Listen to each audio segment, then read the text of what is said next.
I still remember the exact second the scanner turned red. My 16-year-old daughter's hand was shaking as she held up her phone like an offering. The line behind us pulsed with glitter, screams, anticipation. Then the screen flashed, invalid. Her eyes met mine, wide, trusting, already cracking. And in that heartbeat I knew, someone I shared blood with had just sold her birthday miracle for rent money. But the real betrayal? It wasn't the tickets. It was who helped him do it. My name is Ethan. 42. I drive nights in a city that never sleeps so we can eat during the day. Every mile I log is calculated, gas at the cheapest pump 3 blocks over, coffee black to save 50 cents, extra airport runs when the meter glows. I've lived lean so long it feels normal. But Lila, my Lila, she still believes the world can be kind if you try hard enough. That summer she turned 16, I wanted her to feel it once. No, we're fine, don't worry. Just joy.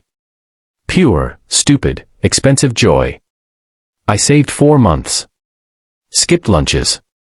Took graveyard shifts that left my eyes burning. 2 floor seats for her favorite artist, $2, $400 total with fees. A number that should have terrified me. Instead it felt like love I could finally afford to show.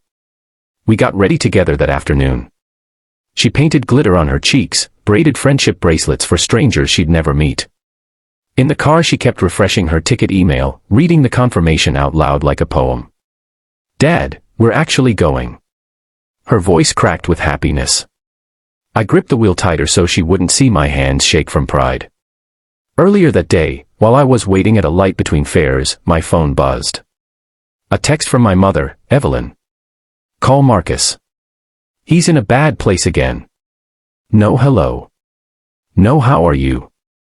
Just the usual quiet order. I stared at the screen until the light turned green. I didn't call. Not yet. I told myself I'd deal with it after the show. After she got her night. The scanner beeped wrong twice. The attendant's smile faded into professional pity. Try turning up the brightness. Lila did. Fingers trembling. Still red. Invalid. I pulled her aside before the crowd could swallow her embarrassment. Opened the app myself. There, under our tickets, gray and final, transfer completed, 2:14 p.m. Today. Hours ago. While I was driving strangers around, someone had logged in and shipped her dream to another email. My pulse roared in my ears. I dialed the only person who would dare. Marcus picked up on the first ring. Yo, little bro. Casual. Like we were grabbing beers. Did you log into my account today? My voice was flat. Long silence. Then a sigh, like I was the dramatic one. Yeah, look, I was desperate. Landlord changed the locks. I needed cash fast. You sold them. Taylor can wait, man. You've got steady work. You'll bounce back. I heard Evelyn in the background, voice muffled but sharp, tell him it's not personal. He laughed once. Soft. Relieved. Mom said you wouldn't care. Same old password you've used since high school. She gave it to me.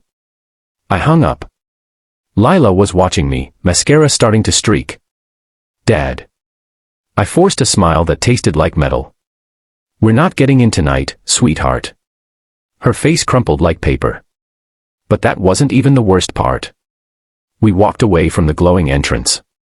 Screams and bass leaked out like laughter at a funeral. In the car she sat in the back, like a fare I couldn't charge. I drove nowhere. Just circles. Streetlights sliding over her face. She whispered, why would Uncle Marcus do that? On my birthday. I couldn't lie anymore. Because he's always drowning, and everyone keeps throwing him my life preserver. She went quiet. Then, Grandma helped him. The question hung there like smoke. I nodded once. She stared out the window. Tears silent now. Later, at home. I called support. Calm fax only. Unauthorized access. Transfer at 2:14. At the venue now. Barcode dead. They confirmed it. Escalated. Opened fraud claim. Locked the account. Logged every device out. I felt the shift inside me, not anger, something colder. A door locking. That night I sat in the dark kitchen. Pulled up my banking app. Saw the monthly $350 auto transfer to Evelyn's account. Helping the family, she always called it. Saw the phone plan autopay, Marcus's fancy new device on my dime. I canceled both. No warning. No pause. Drafted one email. Subject, no more. Marcus accessed my account without consent. Sold Lila's concert tickets today. She stood at the gate and watched them fail to scan. Fraud claim filed. No further financial support to the household. Do not contact Lila about this. Sent. The silence after was deafening. Next morning my phone erupted. Evelyn. Calls. Texts. He's struggling, Ethan. You know how he gets. You work. You always land on your feet. Dad's single text, family doesn't do this. Marcus from a burner, you're overreacting. I was gonna repay you. I stared at that word, repay, like it was a joke written in blood. Repay with what? The rent he'd already spent. The job he never kept. I blocked every number. Lila came out of her room that evening. Eyes red. Grandma messaged me. Said Marcus was in crisis. Said I should forgive because family forgives. She looked at me like she was asking permission to hate. I crouched to her level. You get to feel whatever lives inside you right now. No one gets to vote on it. She whispered, they always choose him. I nodded. And we stopped letting them. A week later the refund hit.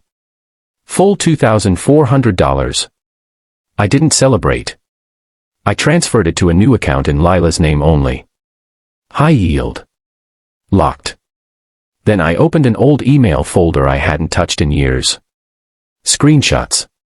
Bank records. Messages. Mara and I still pull up those photos sometimes. We toast with whatever cheap sparkling we find in the fridge. She still teases me about how calm I looked when I told my mother that's fine. I still feel the echo of that moment every time someone asks why my parents weren't there. Here's the part I've never said out loud until now. I didn't do it to hurt them. I did it because I finally understood something brutal and simple. Love isn't measured by how much you're willing to erase yourself.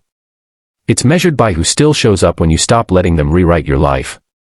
My parents still tell people we eloped to avoid drama. Caleb and Lila are married now. Big wedding. Destination. Everything they wanted. And me. I got the only thing I ever really needed. A day that belonged to us. No footnotes. No apologies. No asterisks. So I'm asking you the question I still ask myself some nights. If the people who are supposed to love you loudest choose to schedule something else on the most important day of your life, and they expect you to smile and step aside, would you? Would you let them rewrite your date? Or would you finally write your own ending? Drop your answer in the comments. No judgment. Just truth. I'll be reading every single one. Thanks for watching. Do subscribe for more stories. If you've ever watched someone you love get used as collateral, tell me in the comments. Would you have forgiven them? Or would you have done exactly what I did and walked away for good? I'm Ethan. This is my story. And for the first time, it's only ours. Thanks for watching. Do subscribe for more stories.